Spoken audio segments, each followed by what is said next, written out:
Hello, কেমন আছো তোমরা সবাই? আমি সুমনা চলে এসেছি নতুন একটা মিনি ব্লগ নিয়ে।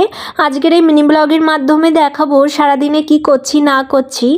আর আজ জানো তো সরস্বতী পুজো, যেটা তোমরা ড্রেস দেখে আমার ড্রেস সব দেখে একদমই বুঝতে পারবে না, সেই জন্য আমি আগে থেকেই বলে দিলাম।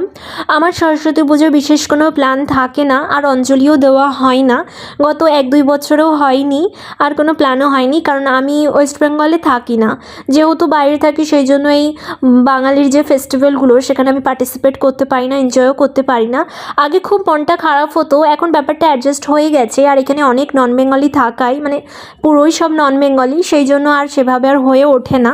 তাছাড়া এমনি সরস্বতী পুজো তো ভীষণ মজা করেছি একটা টাইমে। প্রচুর খাওয়া দাওয়া, ঘোরাফেরা, বন্ধু বান্ধব, হলুদ শাড়ি, ভীষণ একটা স্পেশাল ডে ছিল। খুব এক্সাইটেড থাকতাম এক সপ্তাহ আগে থেকেই। তো যাই হোক, আজকে আমি গেছিলাম আমার কাকু বাড়িতে, এখানে গৃহপ্রবেশের অনুষ্ঠান হচ্ছে। বাবা মা অনেক আগেই এসছিল, আমি একটু লেট হয়ে গেছিলো বলে আমি ওই টোটো করে চলে এসেছি। এসে একটু বসে গান টান শুনছিলাম, পুজো হলো অনেকটা বাকি, সেই জন্য আমি আমার ভাইজি এদিক ওদিক একটু ঘুরু ঘুরু করছিলাম। তার আগে বসে একটু গল্প করছিলাম, তারপরে বললাম আর ভালো লাগছে না, চল আশেপাশে থেকে একটু হেঁটে আসি। আর এদিকটা আমি খুব কমই আসি, অতটা আসা হয় না, আর আজ যেহেতু এসছি তো ভাবলাম একটু ঘুরি। তো এখানে ও আর আমি ঘুরতে ঘুরতে বলছিলাম আমাদের খুব খিদে পেয়েছে। এখানে একটা ফাস্টফুডের দোকান ছিল, এদিক ওদিক দেখার পরে এটাই আমি দেখতে পেলাম। তো এখান থেকে আমি কিছু খাবার নিয়ে নিলাম, যেমন কি ছিল চিপস আর কুরকুরে, চানাচুর আর প্যাটিস। আমি বাইরের খাবার অত বেশি খাই না, তোমরা আমার ভিডিওতে অতটা দেখতে পারবে না যে আমি বাইরের খাবার খাচ্ছি।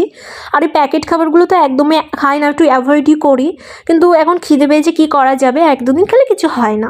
তারপরে ও তো আমাকে এই ফুল এনে দিল, তাও ড্রেনের ওই পাশে গিয়ে আমার জন্য ফুল তুলছে। আমি বলছি এত কষ্ট করতে হবে না। বলছে না, তুমি তো ফুল খুব ভালোবাসো, সেই জন্য তোমাকে আজকে একটা ফুল গিফট করলাম।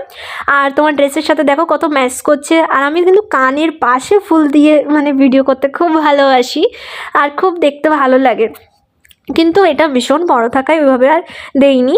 আর এদিকের রাস্তাগুলো কত নিলিবিলি আর কি সুন্দর লাগছিল। আর আজকে এত হাওয়া হচ্ছিল, হালকা আবার হাওয়া একটু কম হচ্ছিল হালকা করে, তো খুব ভালো লাগছিল আর কি। আর এখানেও আমাকে আবার একটা গ্যাদা দিচ্ছে, যেটার অতটা ডানটা অতটা লম্বা ছিল না, এর গোল করেই তুলেছিল, সেই জন্য আমি এরকমভাবে করছিলাম, না হলে আমি এটা কানে দিতাম।